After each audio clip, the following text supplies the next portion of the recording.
If you ever at a non-towered airport, you may hear me on the comms saying, hey, this 69 Big Delta, and I'm slipping and dipping that thing on runway 007. Let's talk about some tips for non-towered airports. Let's go! Flying into and around non-towered airports can be some of the most fun that you can have as a pilot. For many of you, you may train at a non-towered airport. For others who may train at a more towered airport, going into a non-towered situation can and may be intimidating for you, but after watching this video, you'll have a few tips that you can put into your toolbox that can make things a lot easier for you. And regardless of whether or not you train at a tower or non-towered airport, the one thing you want to keep in mind is there are a lot of consistencies when communicating on the radios at both. There's just certain things that you want to be a little bit more aware of at a non-tower situation. And you always want to make a point to kind of have this in your repertoire by practicing and going to non-tower situations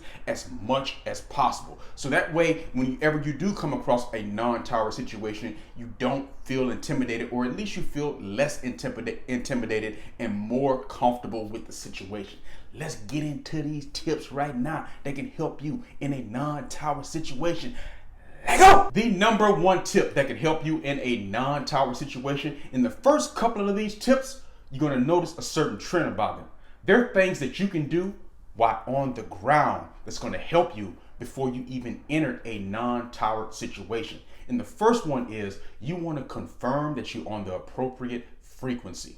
So you want to make sure you check that on your sectional chart. Look at the airport that you're flying into, confirming that it is a non-tower situation, and you want to confirm that you're looking at the right frequency. Look at what is the CTAF. What should you be looking at, and what should you be punching in terms of the frequency that you're going to be communicating on, that common frequency that you're going to be using. Write this down on your notepad. You want to do this before you even get into flight as part of your flight planning, because this is going to help you not fumble around while you're in flight. You already have that frequency secured. You want to make sure you have that. In addition to that, you want to be aware of the fact that there may be certain airports that may be towered at certain hours, and then it may transition into more of a non-tower situation during other hours. The tower can only be part-time. It can easily go from being a Class D airport to a Class G airport, because the tower may only be operative at certain times. You need to be aware of that. Again, figure this out on the ground. Don't be surprised by any of this information in the sky. This is all part of staying ahead of the aircraft and anticipating, and make this part of your flight planning. It may be a situation where you're flying into a Class D airport, but you made note of the fact when you looked at the AFD that the tower is only operational for certain hours, and when you're going to be arriving, it's not going to be operative. So you know that it's going to turn into, based on that AFD, it's going to turn into a Class G airport, and you're going to be responsible for making your own calls. These are the things that you want to be aware of. Or it may just be a non-towered airport, uncontrolled altogether, and that's just the way it is 24/7, and you're going to be responsible for making your own calls. So you want to make sure you check that frequency using that sectional chart, and you want to make sure you read the airport directive and you understand exactly, is it going to be uncontrolled, or the tower is going to be operational or not when you are arriving. This is very important, and this is why it's tip number one. While you're on the ground, figure this out in your pre-flight stages. Don't be surprised by anything in flight that could have been easily figured out on the ground. Tip number two, you want to make sure while you're looking at that AFD and while you're looking at that sectional, you want to confirm the runway and what direction is traffic, because they may use one direction of the runway at a certain time, and then it may turn and it may use another direction at another time.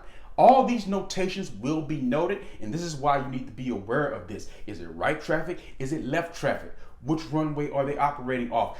Again, anticipating. It doesn't mean that when you get there, that's the way things are going to happen, because hey, this is aviation. Things can change on a dime for any particular reason, but at least you will have as much information as possible ahead of time so you can anticipate and set yourself up right. So if you confirm that frequency and you know exactly what you're doing there, you're also confirming the runway. So make sure that is step and tip numero dos for you having the best radio comm communication when at a non-towered airport.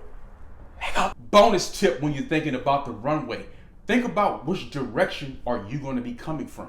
in relation to which runway is going to be the active based on the time that you're arriving and what direction traffic is going to be, left or right. Have these things figured out. Are you going to be coming in from the east, from the west, etc.? Which way is the runway? How are you going to come in and enter at a 45?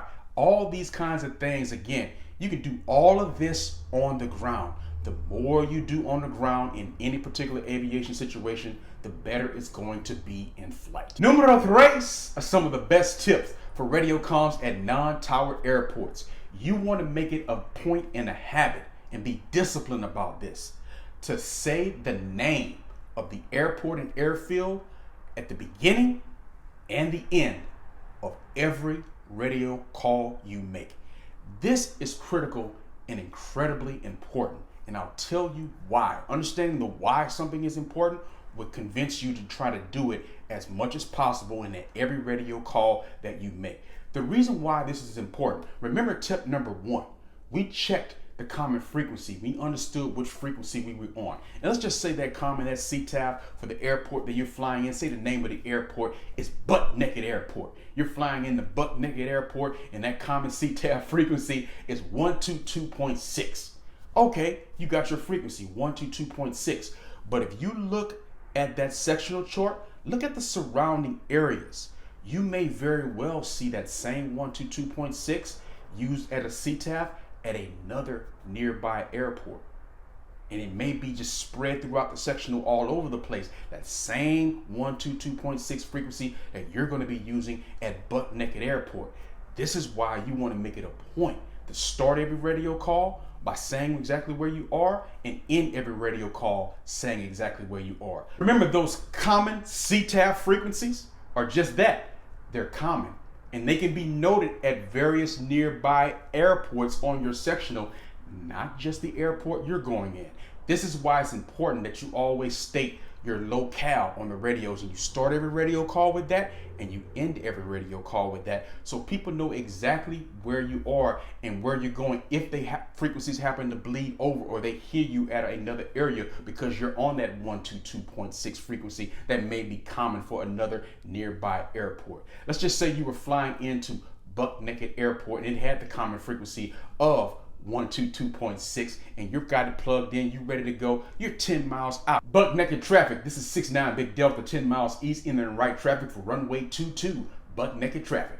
By opening your call and ending your call with your locale of the airfield and airport that you're dealing with, you leave no room for confusion. This is why this is very important. So you can imagine if someone was at a nearby airport who was using the same common frequency, they can immediately understand that, okay, you're approaching, but you're not approaching this airport.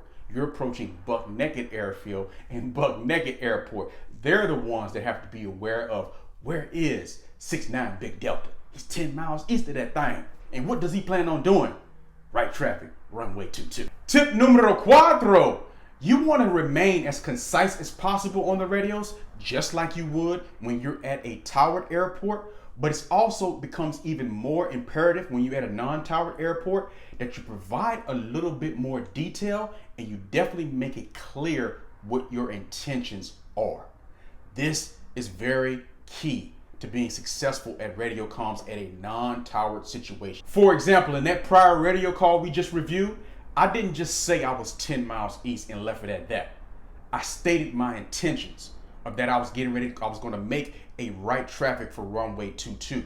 So not only do people know where you are, they know what is your intentions, what are you planning on doing. Okay, this guy's going to be entering at a 45 from the east, got it. Versus if you didn't say anything, or you just said where you are, that doesn't tell me what you're trying to do. Are you just passing through this airspace nearby? Or are you trying to do something else? Do you plan on making a left traffic? Do you plan on doing something different? We need to know these kinds of things if other people are in the airspace. Never assume that someone knows your intentions. It's a lot like life. Don't assume someone knows what you're thinking or what you're doing. If you really want to make it clear, you need to state what you're thinking and what you're doing.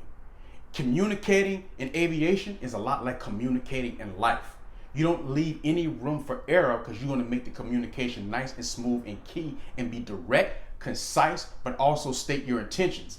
this leaves no room for error and no room for confusion. The same rules that you apply in your life, you apply them in aviation. If you're being very vague, if you're not stating your intentions, things can get really confusing really quickly. Remember, it's all about safety.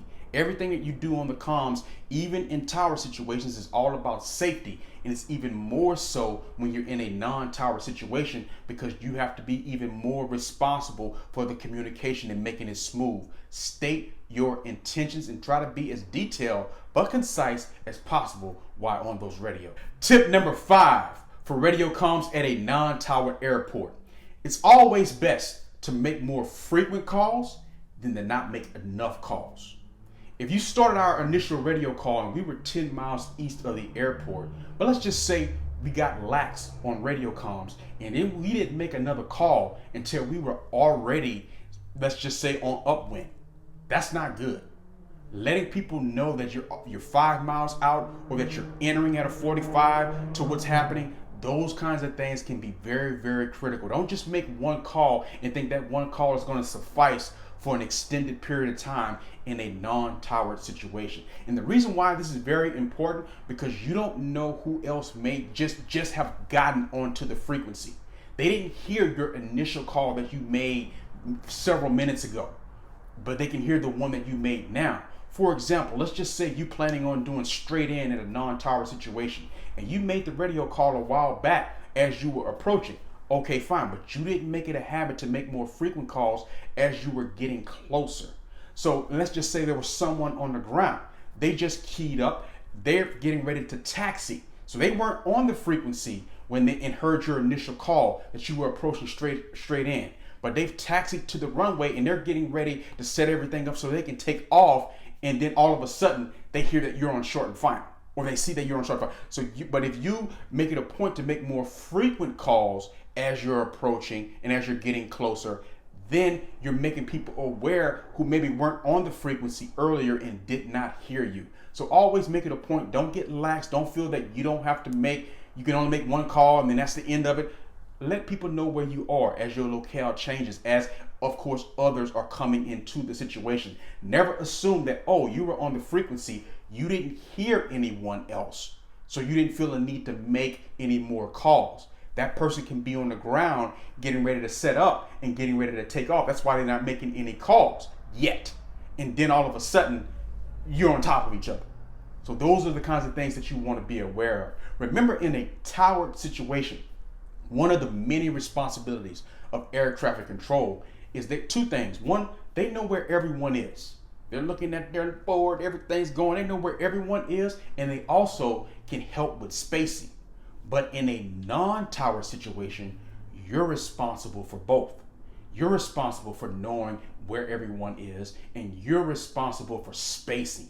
Those are the two most important things you want to be aware of in a non-towered situation. As pilot in command, that's always part of your responsibility, but it's even more so in non-towered, because you're not going to have air traffic control assisting with knowing where everyone is and knowing about, of course, the spacing. So that's going to be a major part of your responsibility. Tip number 6, it piggybacks off number 5. Now that you're in the pattern, you want to make sure that you're making a call for every leg of the pattern. This is also very critical for the particular reasons we just discussed, the spacing that's involved in this. So if you're on upwind, announce that you're on upwind. If you're getting ready to do crosswind, announce that. If you're getting ready to do downwind, announce that. Base leg, final, again, making these kinds of calls. It may seem like a lot, which it is, but if you're always making them, then not only are you remaining safe for yourself, you're keeping others around you safe, and everyone knows exactly what you're doing and where you are. The last thing you want to be is in the pattern with other aircraft and they have no idea where you are. But by you stating your intentions and where you are at every leg of the traffic pattern, you're making it very clear where you are. And I'll give you an example of how this, if you don't do this, how it can kind of backfire and not be a good thing. Let's just say you're in the traffic pattern and there are 4 aircraft in the traffic pattern. You can hear people communicating on the radios. They're you and 3 other aircraft. Boom, everything's going nice and smooth. And you're looking down at the runway, you see someone just landed, someone's on base. you're on downwind, but then the fourth person, you hear them, but you don't see them. Because maybe they're not announcing where they are. So you hear them talking, but maybe they're being very vague and they're not being specific about where exactly they are. This is why you need to announce each of those legs. And again, if you experience this, just chime in. 7 Charlie Papa, where are you? And 7 Charlie Papa extending the upwind, and then you look behind. Oh, there's 7 Charlie Papa. That's the kind of things you want to be aware of. If you're all in the traffic pattern, you all should be at the same altitude level. You should be able to see where everyone is, but always announcing what you're doing. Turning crosswind, turning downwind. And again, stating the airport you are at the beginning of the call and at the end of the call. Buck naked traffic, 69 Big Delta, left downwind, 22, buck naked traffic. Buck naked traffic, 69 Big Delta, left base, 22, buck naked traffic. Every leg of the pattern, you're making the call, and of course you're stating the airfield and airport that you're at, and you're stating your intentions. These are the critical things that seem so insignificant, but are very important in a non-towered environment.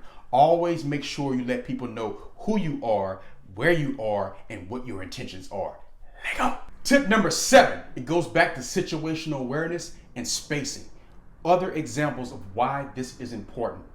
When you're at a towered situation, air traffic control knows exactly what everyone is doing. They know that this person here is doing a touch and go.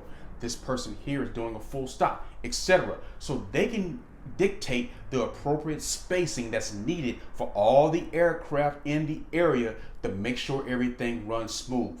In a non-tower situation, you as pilot in command needs to be aware of this. This is why, referring to those previous tips, you always want to state your intentions. What are you planning on doing?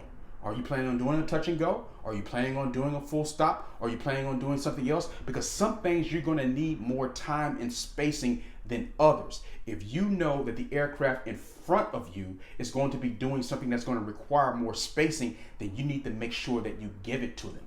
You're not going to be given a directive by tower because, of course, there is no tower. So you're going to have to make that call. Hey, I'm extending the downwind to make room for this person in front of me. Hey, I'm doing this. These are the kinds of things that you want to be aware of and need to be aware of. That responsibility falls on you even more so in a non-tower situation. Make sure you're always aware of where everyone is and what they're doing. So that way you can put the appropriate spacing as part of your flight plan when in the pattern and when doing things, so you give them the right amount of spacing. And lastly, tip number 8, never assume that you have the right of way. Never assume that, hey, I didn't hear anyone else on the call. I have the right of way. I'm just going straight in. Always assume that there's others around, even if you can't see or hear them. By doing this, you're making yourself very safe. Your ears and eyes are always open. You're always, again, giving those standard kind of calls, letting people know exactly where you are, calling every leg of the traffic pattern. You're never getting lax thinking, oh, I'm the only one here. I don't have to do that, because you never know when somebody else may just enter on a whim, or someone else got lax and then all of a sudden they spring up and you guys are right on top of each other when you guys get onto the frequency. So never assume, just assume you have the right of way. Always assume others are around. You know, they have that old saying of, hey, dance like nobody's watching. Be on the radios like nobody's listening. That expression means dance with confidence as if no one is watching. You want to do the same thing on the radios. Even though you think no one may be listening, you still want to have that same confident demeanor about yourself and always following those standard procedures, because you never know when something else may pop off. Here's a final example regarding spacing. Let's just say you were to land at a non-towered airport. Making that final call after you've cleared the runway is important, because you're letting somebody else know the runway is clear and they have the appropriate spacing to do whatever they want to do. Now, when you don't actually make this call, when you're at a tower situation, again, air traffic control is getting that spacing together. They understand. They told you to exit off a certain taxiway. You've exited off into that taxiway, and they understand the runway is clear for the next person who needs it. But in a non-tower situation, again, part of your responsibility, letting everyone know the runway is clear. Always state your intentions. Always be aware of spacing. It's these little details are the two major things that you want to be aware of in a non-towered environment. I am Donovan Batiste. This is Leadership Mindset, a place where you can come for free and fun videos about everything that you need to know for you to become a pilot. Because I want you to feel what pilots all over the world feel when we swing it and bang it that down. Lego! Subscribe to this channel.